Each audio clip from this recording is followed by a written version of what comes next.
उसकी सांस अटक गई। रुको, ये तो हो ही नहीं सकता। इयन की आवाज हवा को चीरती हुई गूंजी, नीची मगर गरजती हुई, मीटियोर फॉल। उसका चेहरा सफेद पड़ गया। वो प्राचीन तकनीक, इम्पॉसिबल। डर के मारे उसका शरीर जड़ हो गया, जैसे किसी ने पल भर में उसे फ्रीज कर दिया। अगर ये सच हुआ तो मैं चिल्लाने से पहले ही मर जाऊंगी। लेकिन वार पड़ने से पहले ही दूर से कुछ आवाजें गूंजीं। जंगल के अंदर से 3 परछाइयां बाहर आईं।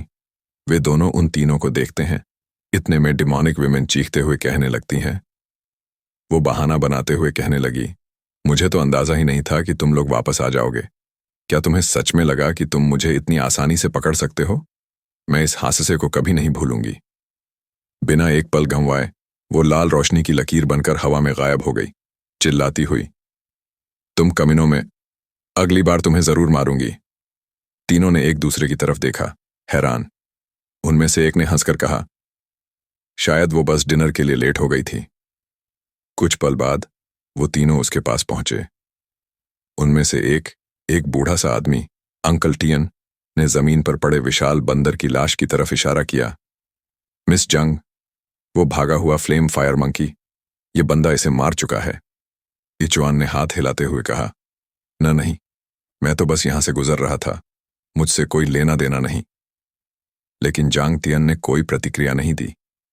वो शांति से आगे बढ़ी और नर्म आवाज में पूछा, तुम्हारा नाम क्या है? इचुआन तन गया। अब तो ये लोग मुझे लूटने वाले हैं, उसने मन में सोचा। समझाने का कोई फायदा नहीं, मानेंगे नहीं। उसने लंबी सांस ली। इचुआन। इससे पहले कि वो कुछ और कहता, जांग ने बीच में ही कहा, इचुआन, तुम्हें 9 हेवंस अलायंस ज्वाइन करने के बारे में सोचना चाहिए। उसका हाथ हल्के से उसके हाथ पर रुका। इयन के दिमाग में बस एक ही बात आई, ये तो किसी पॉलिश्ड पिग स्ट्रॉटर जैसा लग रहा है। तभी उसे एहसास हुआ, वो 3 महान फैक्शंस में से एक की सदस्य थी। हाफ फैमिली, थंडरलॉर्ड यूनियन और अब 9 हेवंस अलायंस। अंकल टायन मुस्कुराया।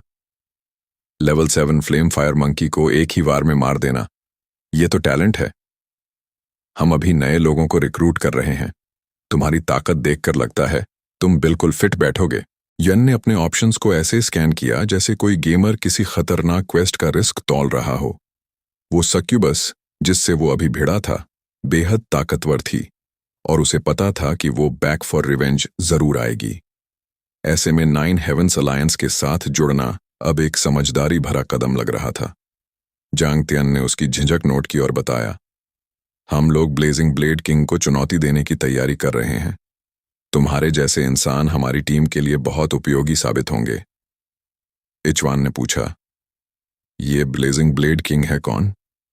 वो बोली, किंग्स वो होते हैं जो ग्रैंड मास्टर से भी ऊपर होते हैं, जिन्होंने 9वें सब लेवल को पार कर अपनी खुद की रेल्म बना ली हो। और ब्लेजिंग ब्लेड किंग बिल्कुल उसी स्तर का पावर हाउस है।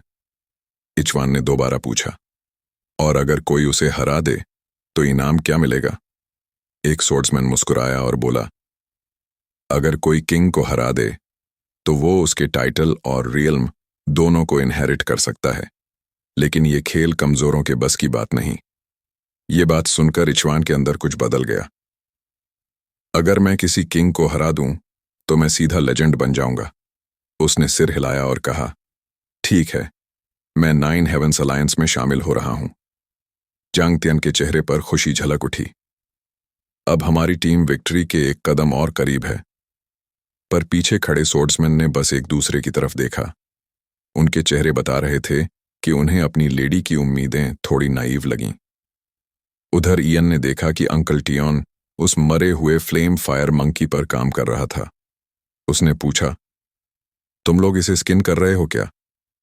जांग तियन ने समझाया, हाँ, हमें इसकी हाइड की जरूरत है ताकि हम एक ऐसा फायरप्रूफ आर्मर बना सकें जो ब्लेजिंग ब्लेड किंग के डोमेन की गर्मी भी झेल सके। उसने जोड़ा, असल में ये जानवर पकड़े जाने के बाद भाग गया था, इसलिए इसकी हाइड हमारे लिए बहुत जरूरी है। इचवान ने तुरंत कहा, अगर आप चाहो तो मैं कर देता हूं। अंकल टायन ने भौहें उठाईं। तुम्हें पता है कैसे करना है? इचवान ने बस मुस्कुराया, हाँ, थोड़ी बहुत प्रैक्टिस है। कुछ ही मिनटों में उसकी ड्रैगन स्लेइंग ब्लेड चमकी और एकदम परफेक्ट तरीके से उसने बंदर की हाइड को अलग कर नीटली पैक कर दिया। पूरा ग्रुप हैरान रह गया। उनमें से एक बोला, उसे देखते वक्त ऐसा लग रहा था जैसे कोई प्रोफेशनल बुच्चर काम कर रहा हो। जांग थियन ने हल्की मुस्कान के साथ कहा, इम्प्रेसिव, सच में इम्प्रेसिव। उन्होंने तुरंत टोनिन वापस लौटने का फैसला किया। अंकल टियन ने उस हाइड को कंधे पर उठाया और मुस्कुराते हुए कहा, जैसे ही ये आर्मर बन जाएगा हमारे पास एक किंग्स इनहेरिटेंस हासिल करने का असली मौका होगा। लेकिन तभी 3 परछाइयां उनके रास्ते में आकर खड़ी हो गईं। जांग तियन का चेहरा अचानक बदल गया, क्योंकि उसने उनके कपड़ों पर जो निशान देखा वो थंडर लॉर्ड यूनियन का था। आगे बढ़ते हुए एक आदमी ने मुस्कुराकर कहा, उसकी आवाज में शिष्टता तो थी मगर कोई दया नहीं। मिस जैंग, उसने ठंडी मुस्कान के साथ कहा, क्यों ना आप वो फ्लेम फायर मंकी हाइड हमें दे दें।